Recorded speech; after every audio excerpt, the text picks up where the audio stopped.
C'est une forme de sciatique, c'est la sciatique du cou. Mais le docteur est à notre compagnie ce matin, il nous en dira davantage. Bonjour docteur. Nous regarde ce matin.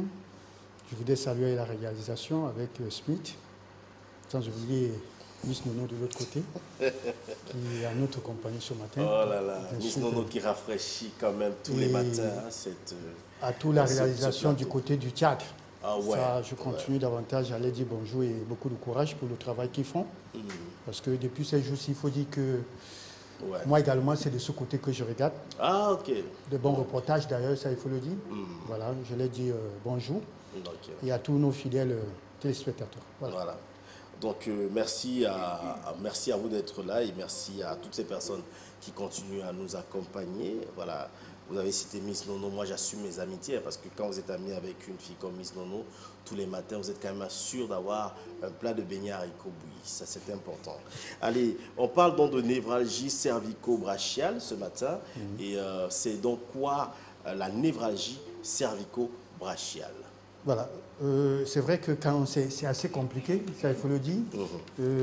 Névralgie déjà, cervico, dans cervico-brachial il y a déjà névralgie. Donc, à chaque fois que vous écouterez parler de névralgie, il s'agit bien évidemment de nerfs. Les nerfs, wow. Les nerfs, en général. Névralgie vient du mot nerf. Nerfs, voilà. Il faut comprendre que nous avons plusieurs nerfs. Hein? Voilà, on va parler des nerfs sciatiques au niveau des pieds, membres supérieurs, membres inférieurs. Tout ça là, les nerfs passent par tout ça, il faut le dire aussi. Hein? Comme, voilà. Mais déjà, il faut comprendre que quand on parle de nerfs, il faut savoir ce que c'est que le nerf. Il ne s'agit pas des artères ni des veines. Les nerfs, bien évidemment, c'est ça qui assure le transport, c'est-à-dire du message. Bien évidemment, pour le cas de ce matin, la transmission, c'est-à-dire le transport du message du cerveau vers le bras, c'est-à-dire qui passe par le cou vers le bras, c'est ça qu'on appelle cervico-brachial. Voilà. Il s'agit bien évidemment de ce qu'on appelle sciatique du cou ou encore sciatique du bras. Parce qu'il faut dire que le bras également est affecté, bien évidemment. Voilà. Donc c'est une atteinte de ce nerf-là. Il faut dire en un seul mot. Ce nerf-là peut être compressé, ce nerf-là peut être irrité, bien évidemment, et là, ça va créer tout ce que vous pouvez savoir tout à l'heure. Voilà. Et comment savoir qu'on est donc atteint de névralgie cervico-brachiale? Voilà. C'est vrai qu'il faudra que nous continuions sur l'expression sciatique du cou. Okay, n'est pas que voilà. Ça, c'est mieux. Le mot là est long. Merci docteur. Vous êtes vraiment un docteur, vous soignez tous les... Même les mots des mots. C'est mieux que nous continuions parce que sinon ceux qui vont nous prendre tout à l'heure... Quelqu'un va manger la bouche. Voilà, ce matin. Alors, il s'agit du sciatique du cou, bien évidemment. Alors, comment le savoir justement, comme on le voit à la réalisation là, avec cette image-là, vous avez une douleur au niveau du cou là. Cela peut également se manifester sous forme de torticolis, ça vous avez entendu parler. Oui. Soit vous vous couchiez, quand on a mal au cou. Parfois aussi une raideur là, au niveau de la nuque. C'est-à-dire vous n'arrivez pas à tourner là. Voilà. Et ça également, ça peut se manifester par des brûlures, par des fourmillements. Et là maintenant, justement, ça ne va pas s'arrêter au niveau du cou. Là, ça va commencer à descendre là. Comme vous voyez à l'image là, cette dame-là, vous voyez des points rouges là. C'est-à-dire ça descend là, ça suit le long, le trajet, jusqu'au niveau des doigts. Voilà comment la douleur se manifeste. Donc, il faut dire que Charles, ces douleurs sont vraiment... il ne faut pas souhaiter la voir. Voilà. Sciatique du cou, du bras, c'est terrible. Voilà. Mais comment ça se manifeste et quelle est la durée de la maladie? En fait, si elle est considérée comme une maladie. C'est une maladie. C'est une maladie. Voilà. Il faut dire que de prime abord, la durée, quand le traitement, la prise en charge n'est pas effective, ça, tenez-vous tranquille, ou encore si vous faites de l'automédication, bien évidemment, ça peut aller des mois, ça peut faire des mois. Ça, vraiment, faites très attention. Il faut diagnostiquer. Il faut diagnostiquer, très bien. Alors, et le diagnostic, justement, passe par quoi? Bien évidemment, vous allez consulter, rencontrer un médecin traitant qui, après examen clinique, bien évidemment, il peut faire la palpation, comme on le voit à l'image là, justement, pour savoir est-ce que réellement, c'est le cou, comme vous dites, ça pourrait être autre chose, bien évidemment. Alors, et ça, il va vous prescrire des examens, notamment beaucoup plus imagerie. Une radio, ça peut aller jusqu'à l'IRM. C'est-à-dire le scanner, bien évidemment, justement pour pouvoir déceler réellement l'origine, la cause, ou encore à quel niveau l'emplacement, le nœud du mal. Voilà. Voilà. Waouh. Rien n'est petit, hein? Bien sûr, bien sûr. Quand Il n'y a, a pas de petite maladie. Ouais, quand je vois... Parce que quand vous dites que ça prend du cou au bras jusqu'au doigt, ça veut dire que ça peut affecter jusqu'au doigt alors? Bien sûr, bien sûr, bien sûr. Et comment est-ce qu'on ça fait? va immobiliser ça. Il faut dire que vous n'arrivez même pas à soulever le bras. Hein, parce que quand ça vous prend, franchement, la raideur, comme j'ai dit tantôt, la raideur, ça peut descendre jusqu'au niveau du bras. Vous ne pouvez pas le bouger. Rien qu'à le toucher, vous allez crier. Je crois que j'ai eu ça une fois. Voilà. Je crois que j'ai eu ça une fois. Et justement, quand on va arriver justement sur les causes et les manifestations, vous allez vous rendre compte que beaucoup de gens, au moins 35% des personnes sont sujets à ce qu'on appelle la sciatique du cou. Voilà. Et comment on fait pour prévenir? Voilà. Déjà, il faut dire que la prévention passe par ce qu'on appelle la mauvaise posture. Éviter, corriger. Ça, c'est important de le dire parce que je veux prendre un exemple pour nous qui sommes devant les ordinateurs en longueur de journée et pour longue durée, bien évidemment, sans bouger et tout, sans pause, comme on appelle les pauses café, tout cela. Ça également, ça fait partie. Hein? Voilà. Le fait également d'être devant la télé, vous voyez, il y a des gens qui sont concentrés, tellement concentrés devant la télé ou bien sur leur smartphone, que vous faites même du bruit à côté, ils ne sont pas avec vous. Ça également, et la tête, vous voyez la position que suit la tête, là également, ça peut être... Voilà. Génération de tête baissée. Voilà, tête baissée. Il y a des gens qui traversent même la route avec le téléphone en main, et ça, autant de choses. Voilà. Alors, est-ce qu'il y a donc... Et il faut dire également la mauvaise posture. Il y a des gens, le fait de dormir dans un canapé, et voilà, santé d'oreiller, et tout ça, ça également. Voilà. Bon, forcément, il y a un traitement, et à quoi consiste le traitement? Voilà, il y a un traitement. Il faut dire que pour aller plus loin en ce qui concerne également, c'est vrai que j'ai parlé des facteurs là, des causes, nous avons deux. Bien évidemment, ce qu'on appelle les arthroses. Les arthroses, c'est-à-dire, c'est les cartilages, l'usure, c'est-à-dire l'usure. Elle est progressive, hein? Elle peut être complète du cartilage. Quand je parle de cartilage, c'est cette couche blanchâtre là, à l'extrémité des os là. Hein? Parfois, on dit mangeable. Vous pouvez le manger, tout. Alors, l'usure également peut justement causer la sciatique. Mais il faut dire que quand on parle de sciatique, du coup, on parle de cervicales. Nous avons 7. Généralement, quand vous faites la radio, on va vous dire C1, C2, C3, jusqu'à C7, bien évidemment. Et il faut dire que ça fait partie de la colonne vertébrale aussi. Ça, il faut le dire sincèrement. Alors, maintenant, il y a également ce qu'on appelle l'hernie. L'hernie, nous avons l'hernie discale, mais ici, ça serait cervical également. Ça également, cela peut être une cause. Une cause, justement, pourquoi? Parce que soit un traumatisme, on peut vous donner un coup, vous pouvez faire un accident, autant de choses, voilà, et que vous êtes sujet à ça. Maintenant, en quoi consiste le traitement? Le traitement, il faut dire qu'il y a un traitement. C'est d'abord le repos. D'abord le repos. Maintenant, on pourra vous prescrire des antalgiques sur la supervision ou encore le contrôle d'un spécialiste. Ça, il faut le dire.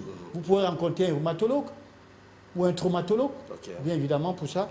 Les antalgiques, des corticoïdes ou des myorelaxants. Voilà, pour pouvoir se... Maintenant, de 3, autant pour moi, le traitement passe également par ce qu'on appelle la rééducation. La rééducation. C'est-à-dire qu'il faut rencontrer un kinésithérapeute ou encore un masso-kinésithérapeute ou un physiothérapeute. Bien évidemment, surtout si la douleur, si vous n'arrivez pas à bouger le membre, ça, il faut rencontrer. Parce qu'aucun traitement, aucun compromis nous fera bouger le membre. Il faudra rencontrer justement un kiné pour pouvoir le faire. Ne vous faites pas masser par n'importe qui, pas des charlatans ou encore pas des gens qui massent... je ne sais pas, au quartier, rencontrer un spécialiste, justement, qui, par des exercices, des étirements et tout, et après le massage, va pouvoir résoudre le problème. Voilà. Alors, quelle alimentation adopter quand on est déjà sujet à ce genre à cette maladie, à la sciatique? Sciatique du cou, ou du bras, voilà. L'alimentation, il faut dire que... Pourquoi on parle de l'alimentation? Parce qu'il faut dire que notre santé se trouve dans nos assiettes. Nous avons l'habitude de le dire. Alors, ici, il y a inflammation. Quand on parle de sciatique, il y a inflammation. Alors, du coup, les aliments que nous devons consommer, justement, quand nous sommes sujets au sciatique, il faudra consommer des aliments anti-inflammatoires pour pouvoir lutter contre l'inflammation, bien évidemment. Éviter justement des aliments qui, justement, vont pouvoir encore compliquer la chose, créer l'inflammation encore davantage. Et là, je voudrais citer, justement, pour ça, des boissons gazeuses, tout ce qui est frit, des fritures, trop de gras, bien évidemment, et des aliments justement acides vont favoriser encore l'inflammation. Et là, ça devient plus douloureux. Maintenant, il faut plutôt faire l'inverse en consommant des aliments, justement, alcalin ou encore anti-inflammatoire, bien évidemment. Et ça passe justement par le curcuma, le ginger, les épinards. Vous pouvez prendre les éliacées, notamment le l'ail et les oignons, bien évidemment. Nous avons ce que les femmes appellent basilic.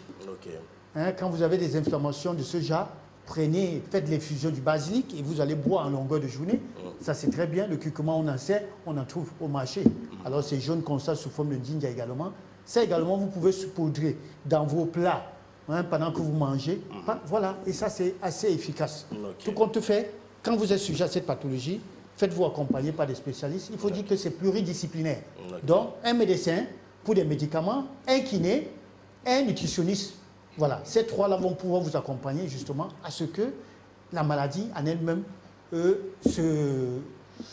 ne pas dire que ça finisse très tôt. Voilà.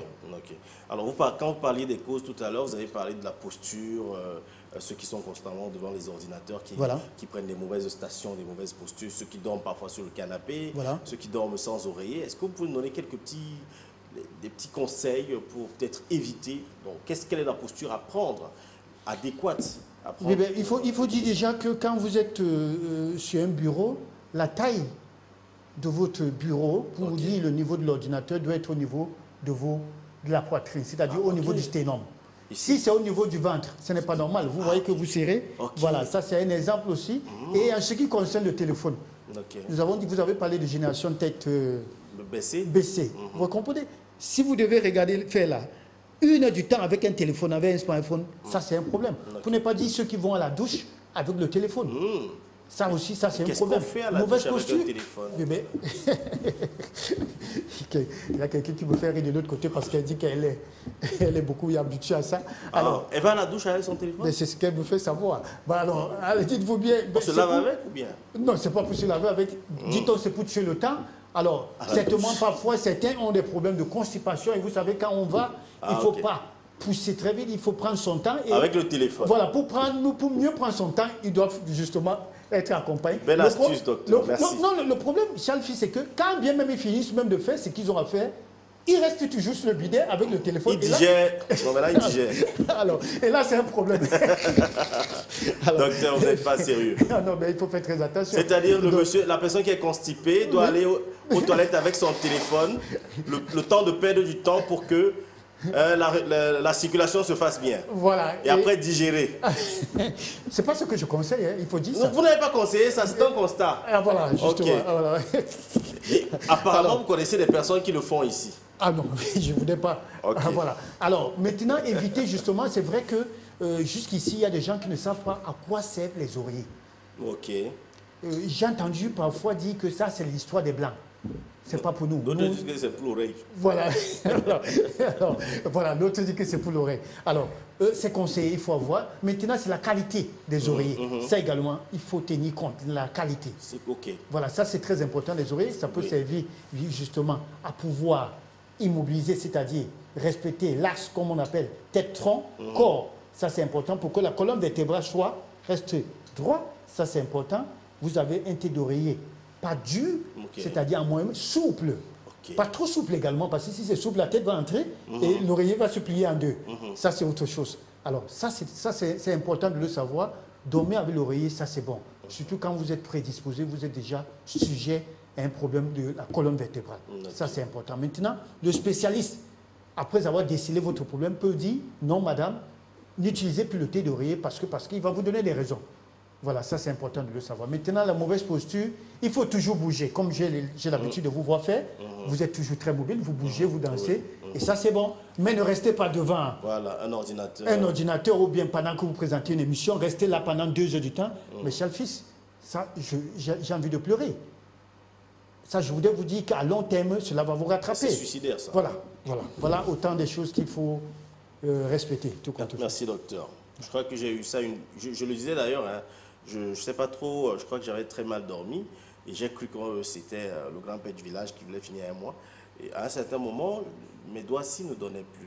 Voilà. Et c'était bizarre parce que c'était une certaine époque où j'attendais de l'argent. Vous voyez? Et à la banque, il fallait signer. Voilà. J'ai dit non, là, il y a un problème. C'est-à-dire, je marche comme ça, là. On me dit signer, je veux. Ça ne donne pas. Ça donne pas. J'appelle mon père, je dis à mon père que ton frère là, je crois que c'est lui qui veut finir un mob, ça là. Comment c'est au moment où je veux déjà signer? Alors, bizarrement, grâce à une amie, je suis allé dans une clinique. Voilà. Et j'étais chez un traumatologue, justement, voilà. qui m'a donné des petits comprimés. Ben voilà, corticoïdes, ça c'est tellement... Des petits comprimés. Voilà. J'avais même pas acheté, hein, il faut que je dise avec toi, on m'avait offert ça. Voilà. On m'a dit non, vas-y, prends. J'ai bu peut-être pendant 2 semaines là. Et puis... c'était fini. C'était fini, moi. Voilà. Je retrouvais mes doigts. Voilà. Je retrouvais mes doigts. Et voilà. Maintenant, quand je suis allé, j'ai signé. C'est arrivé que j'avais les dettes. Merci docteur, on va rappeler vos numéros de téléphone 6 99 64 57 59 6 75 92 47 91 et bien de choses à votre famille, surtout à vos charmantes filles. Ah, fidèles téléspectatrices de Cocoricorie. Elles vont me manquer hein, parce que bientôt ce sera la rentrée. Allez, on va rendre quelques messages.